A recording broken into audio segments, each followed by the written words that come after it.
Hi అండి, welcome to అమ్మమ్మ వంటింటి రుచులు అండి. ఈ సమ్మరు స్పెషల్ అన్నీ మీకు వడియాలు కానీ పిండి వడియాలు, మామూలుగా పిండి వడియాలు, మళ్ళీ మినపప్పు వడియాలు అన్నీ చూపిస్తానండి. ఇవి ఎక్కువగా సమ్మర్ స్పెషలే చూపిస్తానండి మీకు ఇప్పటి నుంచి.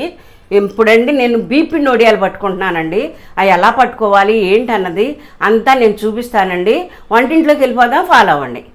ఇగోండి నేను బియ్యం అండి, స్టోర్ బియ్యమేనండి. స్టోర్ బియ్యం అయితే వడియాలు బోల్ వచ్చి చాలా బాగుంటుందండి. ఇదిగోండి ఈ గ్లాసుడు బియ్యం తీసుకుని రాత్రి మనం పడుకునేటప్పుడు నానబెట్టేసేస్తానండి. తెల్లారిపాటికి బాగా నానతాయండి. అప్పుడు ఇదిగోండి ఇలా మిక్సీ జార్లోకి వేసేసుకుని ఇదిగోండి ఈ మెత్తగా నానిపోయినాయి కదండి. ఇదిగోండి ఒక్క గ్లాసుడు మాత్రం వాటర్ పోసుకుని బాగా మెత్తగా పేస్ట్ లాగా రావాలండి. నూకలాగుంటే మాత్రం వడియాలు బాగా రావు, మనకి స్మూత్గా ఉండవండి. తినేటప్పుడు కరకరలాడుతూ చాలా బాగోదండి. అందుకనే మెత్తగా పేస్ట్లా పట్టుకోండి మీరు. ఇదిగోండి గ్యాస్ వెలిగించుకుని అల్యూమినియం గిన్నె పెట్టుకోవాలండి. స్టీల్ గిన్నె ఏమవుతుందంటే మనం పిండి కాదండి, అది అడుగంటేసి బాగోదండి. అందుకని కాటు వాసన వస్తుంది ఆ పిండి మనం పట్టినప్పుడు. అందుకనే మనం అల్యూమినియం గిన్నె పెట్టుకోండి. మీరు గ్లాసు బియ్యానికండి మీరు 7 గ్లాసులు వాటర్ పోసుకోవాలండి. ఒకటి దీనిలోకి 6 గ్లాసులు వాటర్ పోసేసానండి. ఇందా బియ్యం కడిగి దానిలో మిక్సీ జార్లో వేసుకున్నాం కదండి, దానిలోకి 1 గ్లాస్ వేసుకున్నానండి. మొత్తం 7 గ్లాసులు కావాలండి గ్లాసు బియ్యానికి. ఇవి బాగా మరగనివ్వాలండి, వాటర్ పొంగులు వచ్చేదాకాను. మూత వేసుకుందామండి, ఆవిరికి త్వరగా కాగుతాయి అనమాట. ఇదిగోండి చూసారా, వాటర్ అట్లా కాగనివ్వాలండి. అలా కాగితేనే బాగా ఇదవుతుందండి, గడ్డలు కట్టకుండా.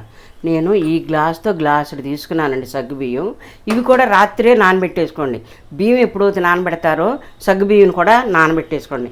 ఏంటంటే త్వరగా ఉడుకుతాయండి, తెల్లగా పొలుకులెళ్ళే లేకుండా. అయ్యో దీంట్లోకండి ఇగోండి 2 స్పూన్లు నువ్వులు వేస్తున్నా. నువ్వులు వేస్తే ఏమవుతుందంటే అండి మనం తినేటప్పుడు చాలా టేస్ట్గా ఉంటుందండి. ఈ పేస్ట్ అండి అల్లం, పచ్చిమిరకాయ, జీలకర్ర అండి ఇలా మెత్తగా పట్టుకోండి, పొలుకు లేకుండా. ఇదిగోండి ఇది కూడా 1 స్పూన్కి వేస్తున్నానండి, ఘాటుగా ఉంటుందని. ఇప్పుడు అసలు పడాలి కదండి. ఇదిగోండి టేస్ట్ రావడానికి సాల్ట్ వేస్తున్నానండి. 1 స్పూన్ వేసానండి. ఏంటంటే అండి కొంచెం పిండి వడియాలకి ఉప్పదనం ఉంటుందండి, అందుకనే తక్కువ వేసా సాల్ట్.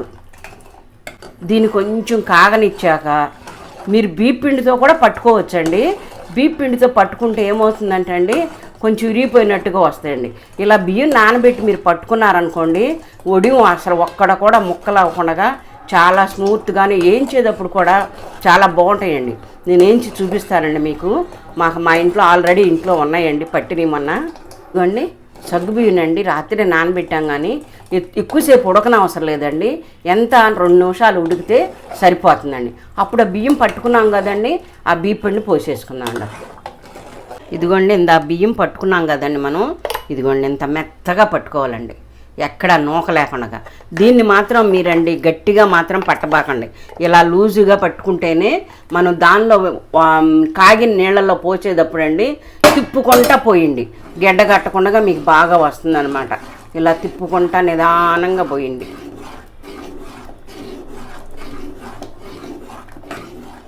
చూసారా ఎలా ఉడికినాయి. అవి సగ్గు బియ్యం అండి, కొంచెం కనిపించేవి. ఇలా బాగా చిక్కదనం అవసరం లేదండి, మరీ పల్చగానే అవసరం లేదండి. ఇదిగోండి ఇలాగే ఉడకబెట్టుకోండి. ఉడకబెట్టేశాక మనం ఒక గిన్నెలోకి తీసుకుని ఆరబెట్టాకే వడియాలు పట్టుకోవాలండి మనం. లేకపోతే ఏమవుతుందంటే అండి కవర్ మీద పట్టేటప్పుడు కవర్ అంతా కాలిపోతుందండి, ముడుచుకుని వచ్చేస్తుంది అనమాట.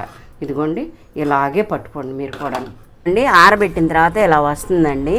ఇలా వచ్చిన తర్వాత మీరు ఏం చేస్తారంటే క్లాత్ మీద మాత్రం వేసుకోబాకండి ఈ వడియాలని. క్లాత్ మీద వేస్తే ఏమవుతుందంటే అండి క్లాత్కి కూడా అంటుకుపోయి క్లాత్ కూడా చిరిగిపోతుందండి. అందుకని ఇదిగోండి నేను మైనపు కవర్ తీసుకున్నానండి, అది కూడా మంచం మీద వేసి పట్టుకోండి. ఇదిగోండి చూసారా, నేను మందంగా వేస్తున్నాను ఏంటని అనుకోబాకండి. అవి ఎండేసరికండి పల్చగా రేకులెల్లి అయిపోతుందండి. ఇట్లాగే వేసుకోండి మీరు అన్నిటినీ. ఇదిగోండి చాలా ఈజీ అండి వేసుకోవడానికి. ఒక్కసారి ట్రై చేశారంటే మీకే తొందరగా తెలుస్తుందండి. ఇలా అనుకోవటమేనండి, ఇట్లా పోయకుండగా ఇలా లాగేసుకోండి.